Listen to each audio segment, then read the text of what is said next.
디도서 3장 3절에서 7절 말씀입니다. 우리도 전에는 어리석은 자요, 순종하지 아니한 자요, 속은 자요, 여러 가지 정욕과 행락에 종노릇한 자요, 악독과 투기를 일삼은 자요, 가증스러운 자요, 피차 묘한 자였으나 우리 구주 하나님의 자비와 사람 사랑하심이 나타날 때에 우리를 구원하시되 우리가 행한 바 의로운 행위로 말미암지 아니하고 오직 그의 긍휼하심을 따라 중생의 씻음과 성령의 새롭게 하심으로 하셨나니 우리 구주 예수 그리스도로 말미암아 우리에게 그 성령을 풍성히 부어주사 우리로 그의 은혜를 힘입어 의롭다 하심을 얻어 영생의 소망을 따라 상속자가 되게 하려 하심이라. 아멘. 할렐루야, 오늘도 좋은 날입니다. 디도서 3장 3절에서 7절 말씀 묵상입니다. 오늘은 성도의 과거와 현재라는 제목으로 말씀을 나누도록 하겠습니다. 오늘 본문 말씀은 아주 짧은 말씀이지만 성도의 과거와 현재에 대해서 말씀하고 있는 아주 귀한 말씀입니다. 우리가 과거에 어떤 존재였으며 지금은 어떤 존재가 되었는지 분명히 알아야 합니다. 오늘 본문에 보면 우리가 예수님을 믿기 전의 상태를 아주 논리적으로, 심리적으로 잘 설명해 줍니다. 3절입니다.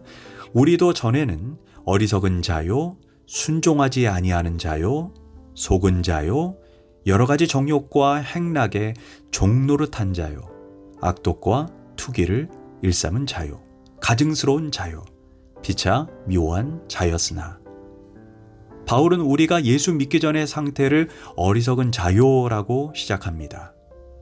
어리석다라는 것은 영적으로 무지하다라는 뜻입니다. 불신자들은 죽음이 끝이라고 생각하니 이 세상에서의 삶이 중요합니다. 그러다 보니 자기 본능대로, 자기 감정대로 쾌락을 따라 살아갑니다. 죽으면 끝이 나니까 이 땅에서 최대한 많이 누려야 합니다. 그런데 성경은 분명히 말합니다. 한번 죽는 것은 사람에게 정해진 것이요 그 후에는 심판이 있으리니. 죽음이 끝이 아니라 죽음 이후에 심판이 있다고 분명히 말씀합니다. 그러니 신앙인들은 인생을 어리석게 살 수 없고 함부로 살 수 없습니다. 제가 목회자로서 예수님을 잘 믿다가 소천하시는 분들의 장례를 집례하다 보면 죽음에 대한 두려움이 없이 너무나 온화하게 평안하게 마치 잠자듯 떠나가시는 것을 보게 됩니다.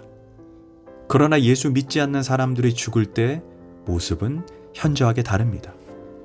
예전에 자살로 생을 마감한 분의 장례를 집례한 적이 있습니다. 그때 너무나 충격적이었습니다. 마치 귀신을 본 것처럼 겁에 질린 얼굴로, 마치 무엇인가 따라가고 싶지 않은데 억지로 끌려가는 표정으로 이빨을 꽉 깨문 채 너무나 흉측한 모습이었습니다. 정성교도소의 교도관이었던 박효진 장로님의 간증에서도 우리가 이 세상을 살아갈 때는 육신을 가지고 있기에 육신의 지배를 받고 산다고 말합니다. 그래서 영적인 것보다 육적인 것을 더 느끼며 살아간다는 것입니다. 그러나 죽기 바로 직전에는 사람의 영이 육신을 떠날 준비를 하기에 그때는 육적인 세계보다 영적인 세계를 더욱 잘 인식한다라고 말합니다.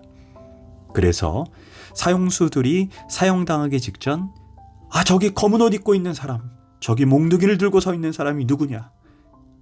이미 목을 매기 전에 겁에 질려 오줌을 바지에 지리면서 사형장에서 죽게 된다고 말합니다. 왜? 어리석은 인간은 이 사실을 죽기 직전이 돼서야 깨닫는지 모르겠습니다. 영적인 세계를 모르는 사람은 그래서 이 세상에서 어리석게 살 수밖에 없습니다. 두 번째로 예수 믿기 전의 모습으로 순종치 아니한 자요라고 말합니다. 세상 사람들의 순종은 다 조건적이고 타협적입니다. 이걸 순종해서 얼마를 얻어낼까 계산적입니다. 심지어 효도조차 이해타산적입니다. 오죽하면 세상에 이런 말이 있습니까? 부모가 죽는 순간까지 돈을 꽉 쥐고 있어야 자녀들이 부모에게 효도하고 자주 찾아뵙는다라고 말합니다. 얼마나 이해타산적입니까? 진정한 순종은 진짜 내가 두려워해야 할 대상인 하나님을 만날 때, 하나님을 알 때야 비로소 가능해집니다.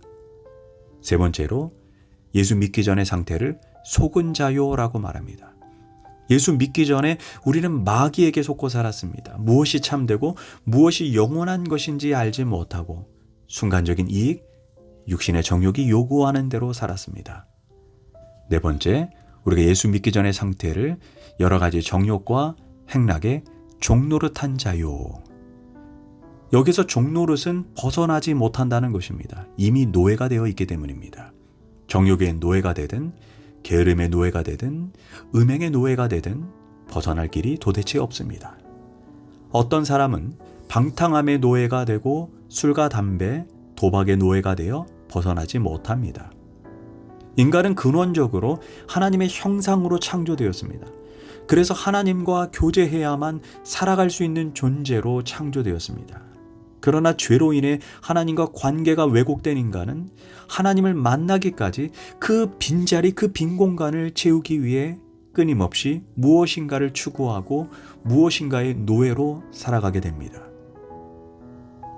결국 악독과 투기를 일삼은 자요, 가증스러운 자요, 피차 미워한 자라. 이러다 보니 악만 남고 시기와 질투가 있고 남 잘되는 꼴을 못 보고 도끼를 품고 살아갑니다. 그래서 흔히 말하기를 사랑할 사람도 없고 사랑받을 사람도 없다고 말합니다. 쉽게 말해 자신의 인생이 어디에서 와서 무엇 때문에 살며 어디로 가는지 모른 채 목적 없이 살아가는 존재가 됩니다. 이것이 우리가 예수 믿기 전의 모습입니다. 이런 무가치한 존재였던 우리에게 이제 하나님의 은혜가 찾아왔습니다. 4절입니다. 그러나 이제 우리 구주 하나님의 자비와 인자하심과 사랑하심이 나타날 때에 우리를 구원하셨다. 이렇게 어리석고 소망 없던 인생을 하나님이 조건 없이 찾아와서 구원해 주시고 사랑해 주셨다는 것입니다. 얼마나 큰 은혜입니까? 5절은 말합니다. 우리의 행할 바 의로운 행위로 말미암지 아니하고, 즉 우리의 행위대로 된 것이 아니라는 것입니다. 행위대로 된다면 그건 심판입니다. 심은 대로 거두었다면 죽음밖에 없습니다. 그런데 행함과 관계없이 그의 긍휼하심을 따라 우리가 구원을 받았다는 것입니다. 긍휼은 자격 없는 사람을 불쌍히 여기는 마음입니다. 행한 대로 받는다는 것은 보상적 차원이라면 긍휼은 심판을 받아야 할 사람이 도리어 은혜를 경험했다는 것입니다. 우리가 의롭게 살아서 사랑을 받았다면 할 말이 있지만 그게 아니라 죄악에 넘어졌고 하나님의 뜻대로 반대로 살았습니다. 그런데 우리를 찾아와 긍휼히 여기셨다는 것입니다. 이 조건 없는 사랑, 조건 없는 은혜로 구원을 받았습니다. 그러면서 5절 후반부에서 우리가 어떻게 구원을 받았는지 말해줍니다. 중생의 씻음과 성령의 새롭게 하심으로 우리가 구원을 받았다라고 말합니다. 먼저 중생의 씻음입니다. 중생은 거듭남으로 하나님의 일방적인 은혜입니다.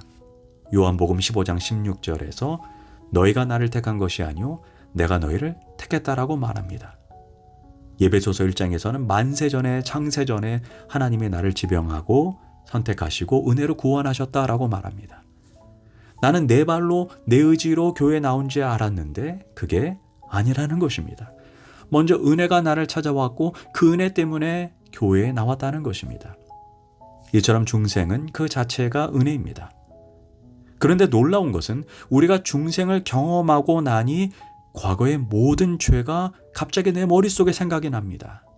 내가 얼마나 더럽고 얼마나 추악한 죄인이며 하나님의 진노로 지금 당장 심판받아도 시원찮을 죄인입니다.